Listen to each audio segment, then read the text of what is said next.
Pai,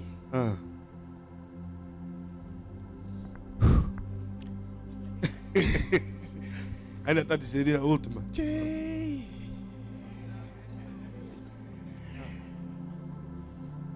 Pai, Moisés escreve 5 livros. O 5º livro, Deuteronômio, ele escreve a sua morte, ou sobre a sua morte. Como isso aconteceu? Porque quando ele estava a escrever era antes de morrer. Mas ele escreve, se não estou em erro, Deuteronômio 34. Ele escreve a história da sua morte. Como isso aconteceu?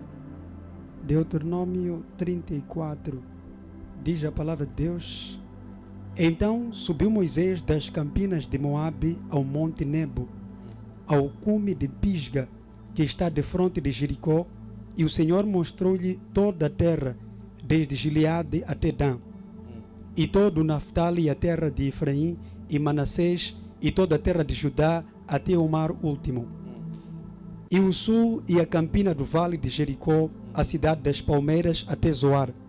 E disse-lhe o Senhor: Esta é a terra que jurei a Abrão, Isaque e Jacó, dizendo: A tua semente a darei, monstro-te-á, para veres como os teus olhos, porém para lá não pisarás. Assim morreu ali Moisés, servo do Senhor, na terra de Moabe, conforme o dito do Senhor. Este o sepultou num vale na terra de Moabe, defronte de Bet-peor, e ninguém tem sabido até hoje a sua sepultura. Era Moisés da idade de 120 anos quando morreu. Os seus olhos nunca se escureceram, nem perdeu ele o seu vigor.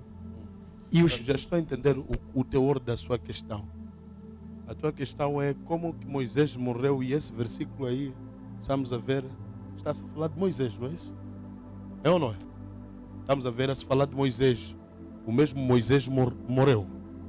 Quando você ouve que um texto foi escrito por Moisés, ou um texto foi escrito por Paulo, não é especificamente Paulo que pegou a caneta e escreveu. Quando Paulo usa o dedo de outra pessoa para escrever o que ele está a falar, é Paulo. Na época antiga, todos aqueles que eram profetas, eram mestres, eram sábios, eles andavam sempre com um escriba. O escriba, a responsabilidade dele era de escrever ou descrever tudo a respeito da pessoa do seu mestre. Está a perceber? Normalmente, nem eu, quando acordo, por exemplo, depois de uma visão, eu tenho de pegar uma caneta e escrever o que eu vi na visão. Depois de eu escrever o que eu vi na visão, até tem profecias que eu trago aqui, que recebo em casa. Uma vez eu disse, eu estava a sair de casa para a igreja, eu vi uma tatuagem de borboleta no carro. Eu falei para minha esposa: estou a ver uma tatuagem de borboleta. Eu comecei a ver outros detalhes. O Senhor disse para mim: quando chegares na igreja, vai uma moça que